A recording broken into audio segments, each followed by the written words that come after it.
Today, the Prime Minister dedicated the Kashi Vishwanath corridor to the people of the country, to believers and devotees, and in fact helped realize a dream that had been dreamt by none other than the father of our nation, Mahatma Gandhi, over a century ago, who had wondered when visiting the holy city of Kashi, of Banaras, of Varanasi, why is it that those that we worship cannot be kept in a state that befits them?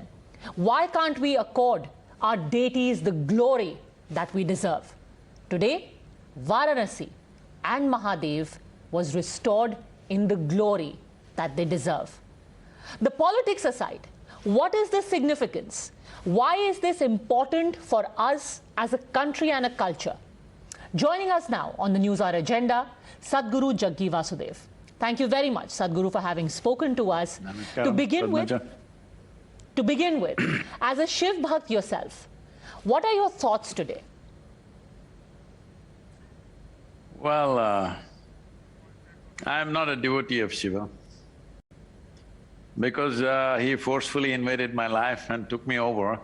So I would say I am a slave but I project it like he is my partner, but actually a slave because every step and turn in my life has been guided that way.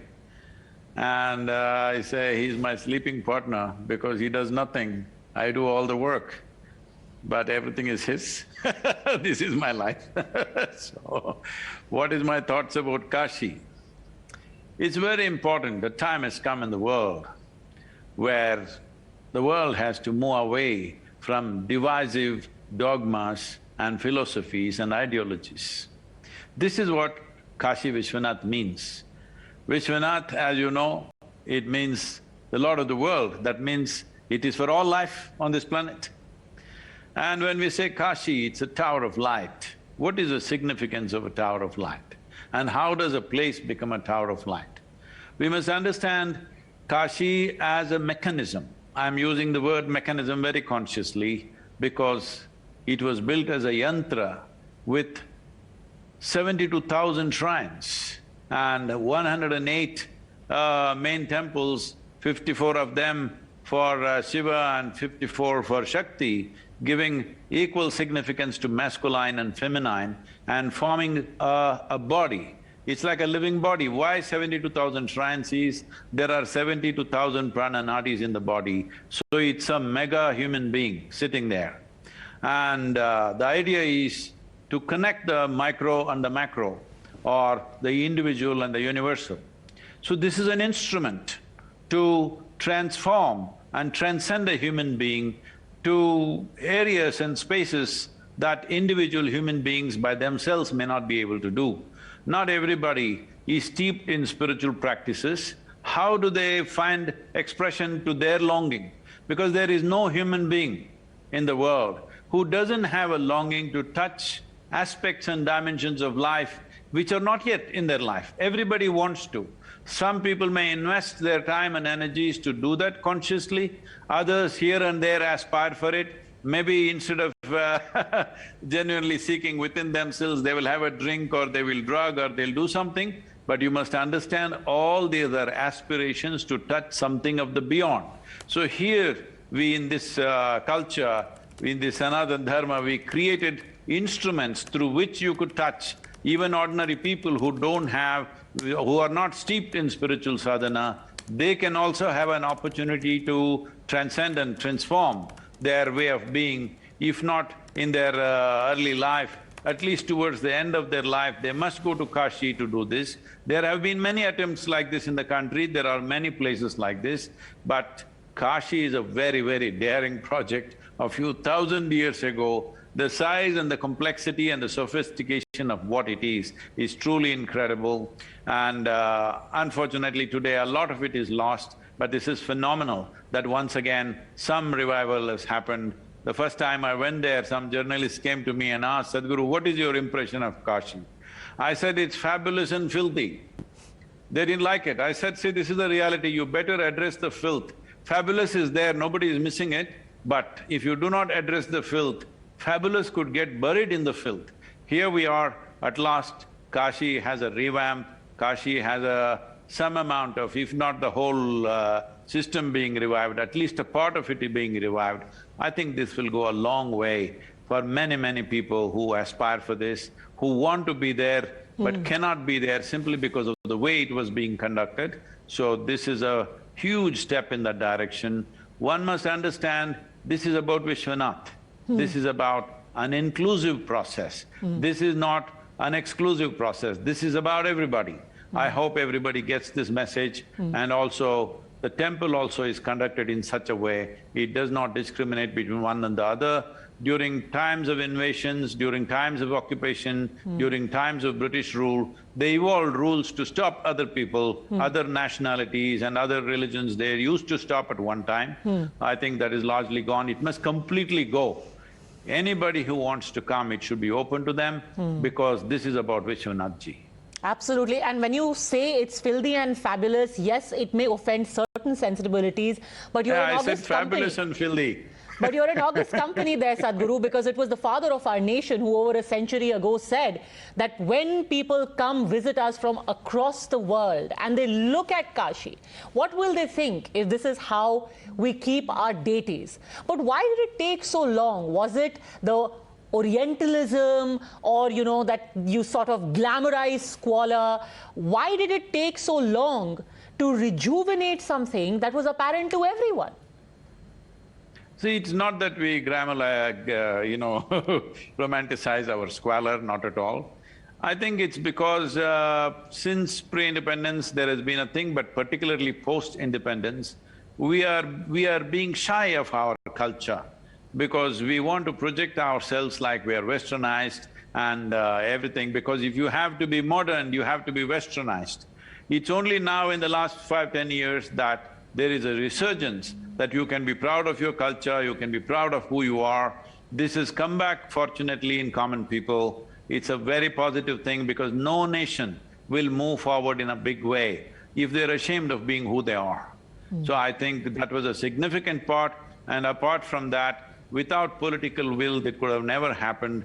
Fortunately, it's come together now, and it's great. It doesn't matter what is the history. There's a painful history behind Kashi. We can forget that and look forward to how Kashi can be a glorious thing, because Kashi, well, Mark Twain went on to say it's more ancient than the legends. And when people had not thought of Rome, there was Kashi. When Athens had not really manifested in human mind, there was Kashi. When the phenomena of Egypt had not happened, there was Kashi. So Kashi is the most ancient living city on the planet, and India as a nation, we must not only be proud of it, we must preserve it and nurture it in such a way that it will draw people.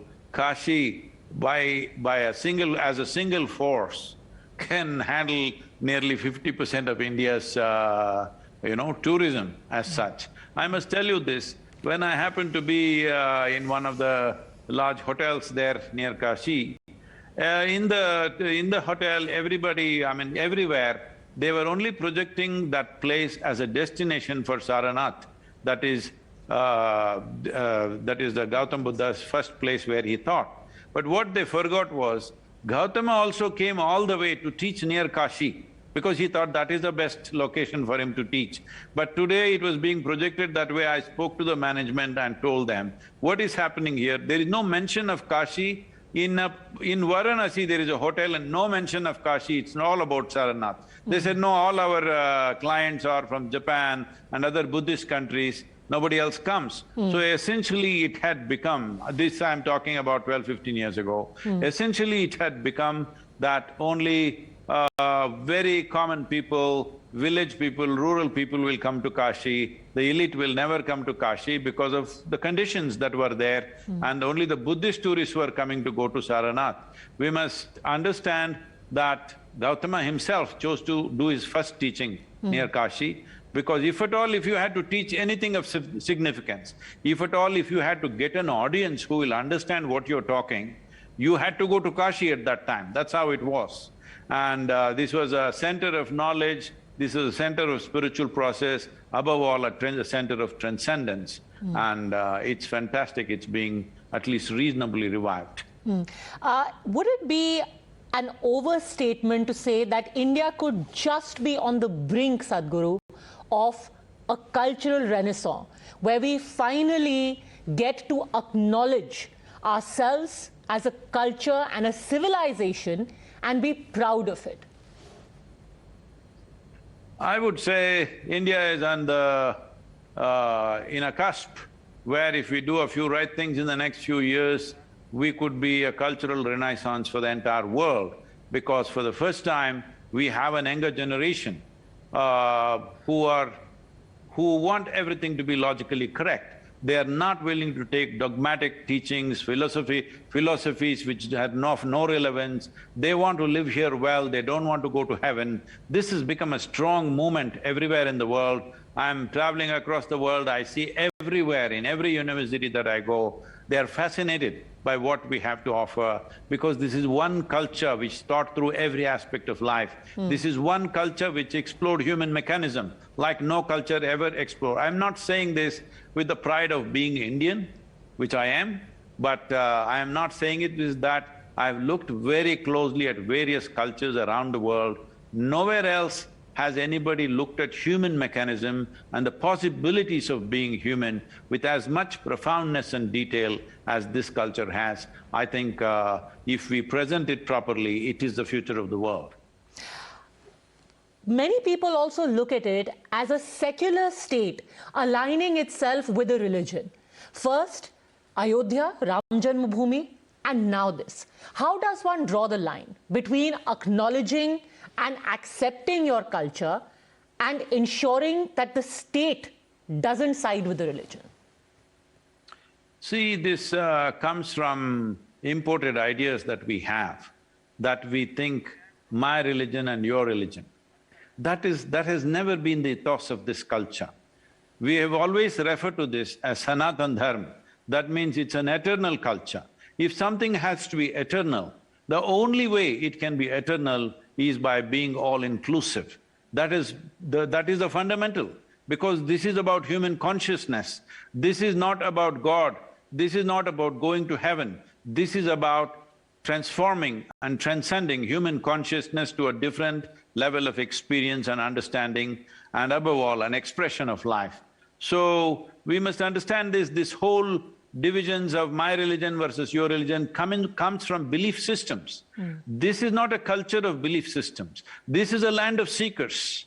Here, I do not know is the basis of our existence, because we identify with what we do not know, because what we know, how much ever we know, is just a speck in the universe, but what we do not know is boundless. So we always identified with what we do not know, and we were always seekers, we were not believers. This is the fundamental difference between dogmatic religious processes and spiritual process, that one believes something that they do not know, another understands that he does not know and seeks to know. So, Sadhguru, would you say, because there is constantly this dilemma. A lot of people say that if you are a head of state, can you at the same time say, yes, I am a Hindu, Hinduism is my culture, and at the same time say, yes, we are a secular state, we are a secular government. Can we embrace both? See, secularism is a way we administer the country. That means every sort of human being can exist here. This does not mean everybody has to throw away whatever their subjectivity is. Just now, 2 or 3 days ago, I was talking to a very eminent group of scientists, neurologists, physicists and others from a top university in the East Coast. And I was just telling them, see, the last part of 19th century and a large part of 20th century has been spent by science just looking at the physical aspects of the existence, with which we have got many comforts and conveniences like never before. We have more comforts and conveniences than any generation could ever imagine. But are we well? We are not well, simply because we have never addressed the subjectivity of life. It is time in 21st century, modern science addresses the subjectivity of life, not only human beings. We have not even seen other creatures are alive. Every day 200 million animals are slaughtered on the planet. Every day trees are cut, every day things are happening. and we are completely ripping the soil apart because soil itself is a living entity. In this culture, the farmers never entered the land without bowing down to the land. Without bowing down to the soil, he never stepped on it because we address the subjectivity. It is only by addressing the subjectivity, by exploring the subjectivity, life will be really good, that human beings will experience life in its fullness and in its richness. Otherwise, we have everything and we have nothing. We have become the most destructive species on the planet because we have addressed only the physical part of life.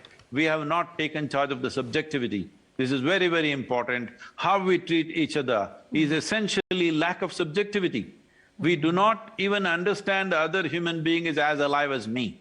Forget about trees, animals, soil, completely forgotten those things. But most human beings do not understand. If you have a different skin color, I don't think you're a human being. If you're a different gender, I don't think you're a human being.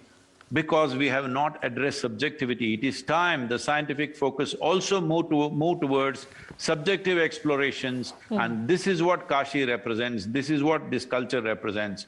I think this is the future of the world, but we need to present it properly. And that's exactly what's being done in Kashi right now. The presentation has improved. Nobody can improve Kashi. It is only the present dispensation is improving the presentation of Kashi, and that is wonderful.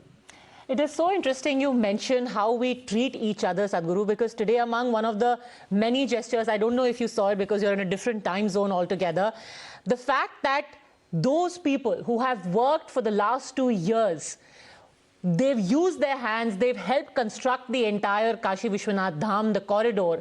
The Prime Minister made it a point to go out of his way to honor them as karma yogis and dine with them. Just that gesture ties in with what you were saying about this representing not just a religion, but a culture and a way of being. Would you think?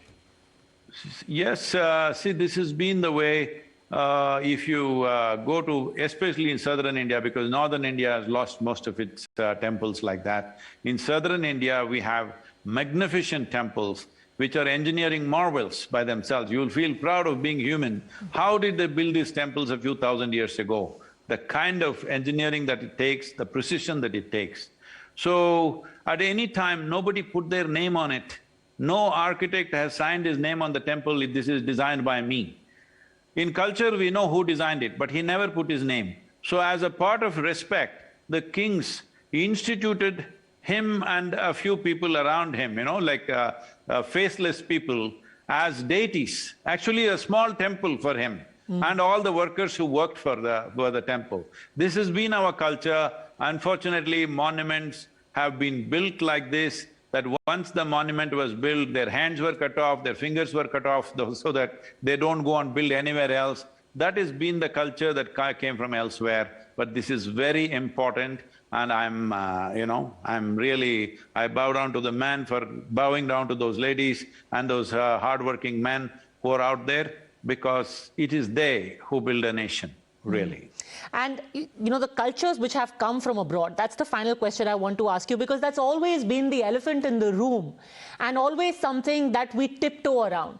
The fact today that when the corridor was being dedicated to the devotees, the Prime Minister stood there and said that there were terrorists who came and they tried to destroy us, but every time there is an Aurangzeb, this country made sure that there was a Shivaji.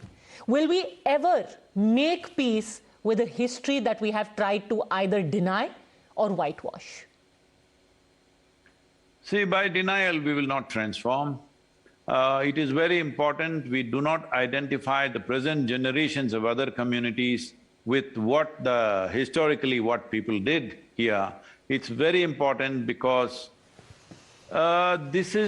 we need to understand, our investment should be for the next generation, how to transform. The unborn child, how will they live in this country and in this world? That should be our focus. Well, terrible things have happened to our forefathers.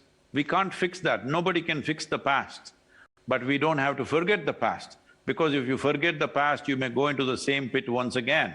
So we must understand, we should not connect present generations of people with previous generations of what do you call them, aggressors of the past, it's very important that invaders and today's generations should not be connected. All Indians should look at how we can focus on future generations. The unborn child is our responsibility. We may not see their faces right now. How we keep the land, how we keep this nation, how we keep the world for future generations is a clear statement of what kind of human beings we are. And hopefully the unborn child will also grow up confident in the knowledge of what his or her culture is. Pleasure as always, Sadhguru, speaking to you. Thank you very much for joining me, and I hope to see you soon in Kashi. Yes, we will. Thank you very much. Namaskar.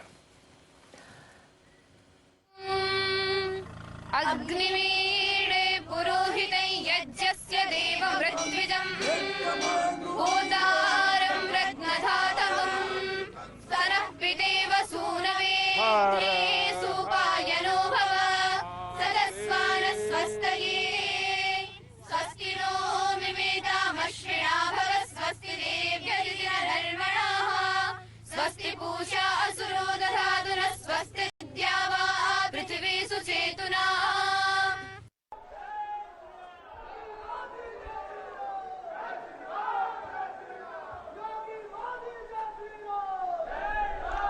हर हर महादेव, हर हर महादेव। नमः पार्वती पते, माता अन्नपूर्णा की, गंगा मैया की।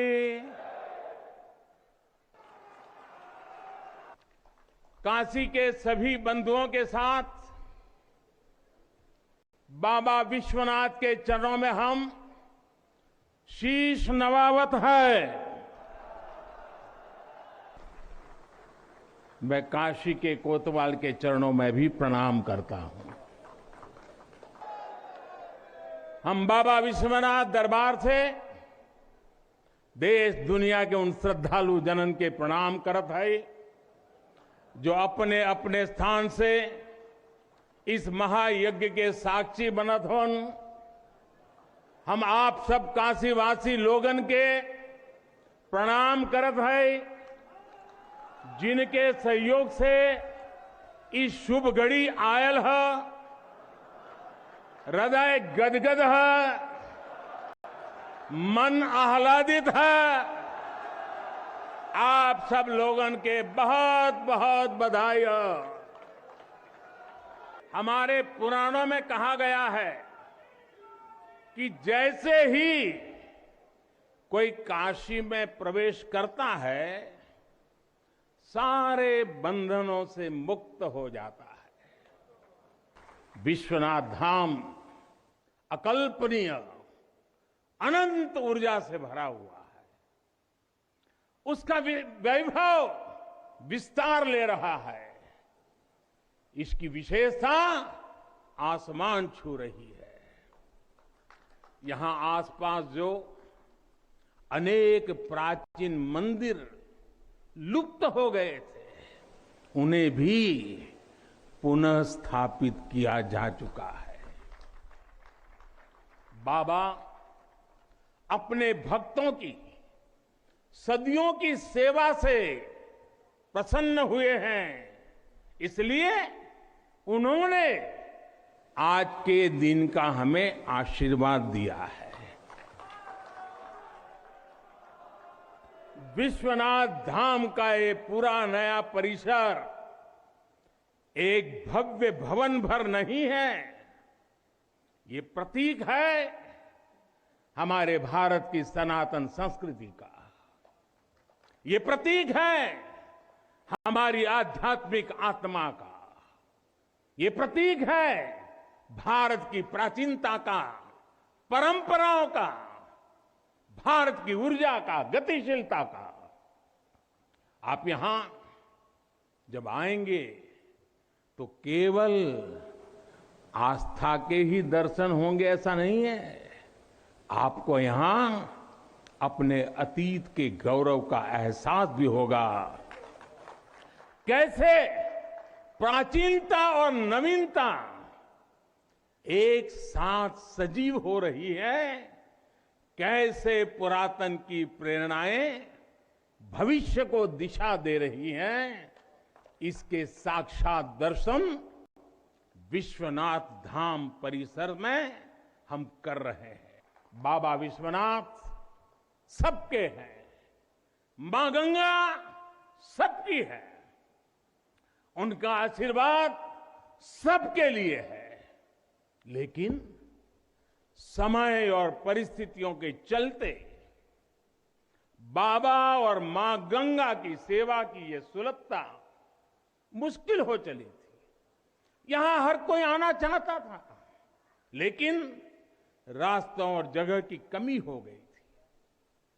बुजुर्गों के लिए, दिव्यांगों के लिए यहां आने में बहुत कठिनाई होती थी। लेकिन अब विश्वनाथ धाम परियोजना के पूरा होने से यहां हर किसी के लिए पहुंचना सुगम हो गया है।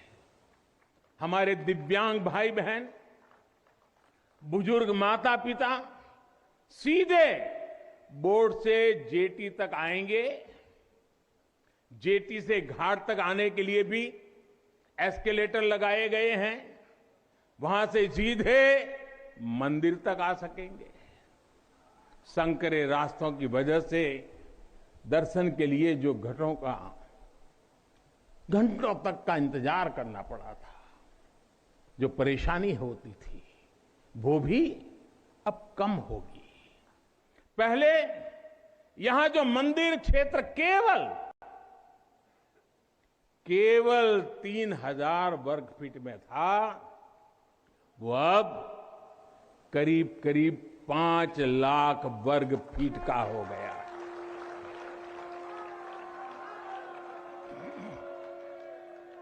अब मंदिर और मंदिर परिसर में 50, 60, 70 हजार श्रद्धालु आ सकते हैं। यानी पहले मां गंगा का दर्शन स्नान और वहां से सीधे विश्वनाथ धाम, यही तो है हर हर महादेव। साथियों, जब मैं बनारस आया था तो एक विश्वास लेकर आया था। विश्वास अपने से ज्यादा बनारस के लोगों पर था, आप पर था। आज हिसाब किताब का समय नहीं है, लेकिन मुझे याद है तब कुछ ऐसे लोग भी थे जो बनारस के लोगों पर संदेह करते थे। कैसे होगा ही नहीं, यहां तो ऐसे ही चलता है, ये मोदी जी जैसे बहुत आके गए।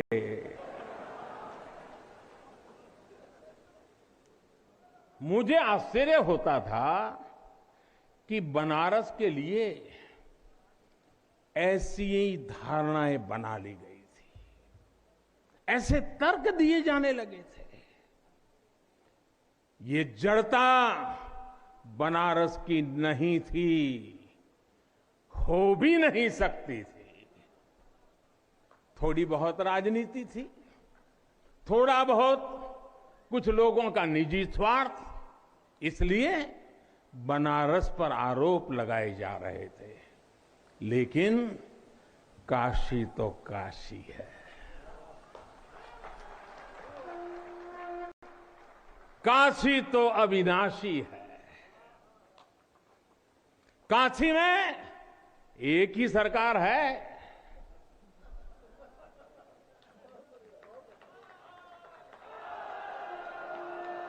जिनके हाथों में डमरू है, उनकी सरकार है। काशी में महादेव की इच्छा के बिना न कोई आता है और न यहां उनकी इच्छा के बिना कुछ होता है। यहां जो कुछ होता है महादेव की इच्छा से होता है। ये जो कुछ भी हुआ है महादेव ने ही किया है।